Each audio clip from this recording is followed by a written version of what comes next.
Okay, so now we're actually going to deal with subtraction. But the rules still apply. Number one, we want to convert all numbers to standard form. That's probably going to be the easiest way. So I'm going to start by converting 6.2 times 10 to the power of 7 to a standard form by moving the decimal 1, 2, 3, 4, 5, 6, 7. Obviously, you can see I'm adding a lot of spaces to this. So I'm just going to start by writing 62, and then I'm going to add 1, 2, 3, 4, 5, 6 zeros. So 1, 2, 3, 4, 5, 6. Subtract, and the nice thing is that one's already in the form that we need. So we have 7,300,000. Step number 2, line up the decimals. So I'll start with this one. Again, remember, if you don't see a decimal, it's assumed that it's all the way to the right side. So I'm going to write 6, 2, and then I'm going to count my zeros just to make sure I get it. 1, 2, 3, 4, 5, 6. 1, 2, 3, 4, 5, 6. And I'm going to start on the right side, and to make sure it lines up, I'm going to have 1, 2, 3, 4, 5 zeros. So there's 1, 2, 3, 4, 5. And then we got 73 after that. And again, do your best to keep everything lined up. Having taught elementary at one time, kids that usually have struggle with lining it up, maybe get some line paper or graph paper. Okay, so now we're going to subtract, and let me switch back to red just to make sure I can kind of show you all the little steps. This is explicitly what I'm looking for.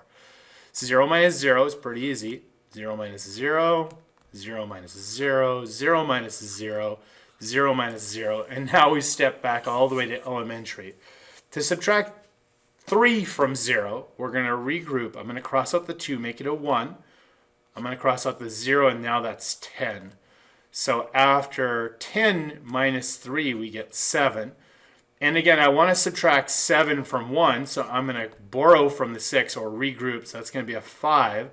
And now that's 11 minus 7, which is 4. 5 minus 0 is just 5, so there's our number right there. Now to convert this back in scientific notation, we're going to put 5 decimal 47 times 10, and now we'll just count the spaces back. Again, obviously this is a big number, it's going to have a positive exponent. So from here I would move it 1, 2, 3, 4, 5, 6, 7. So I'm just going to give myself a positive 7 exponent. So 5.47 times 10 to the power of 7. And as always, let's go ahead and box our final answer. All right, let's try another example in which they're both in scientific. Because remember, step number 1, we have to convert it to standard form. So let's see, I've got a bunch of zeros. Positive exponent 5, so that's going to go 1, 2, 3, 4, 5.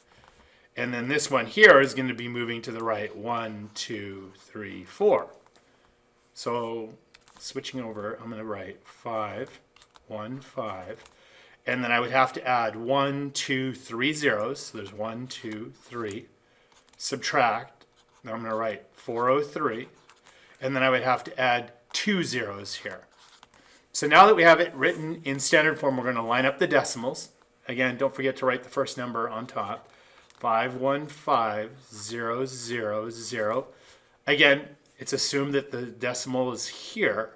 And then going from right to left, I'm going to line up 0, 0, 3, 0, 4. Again, paying special attention to make sure that you line everything up.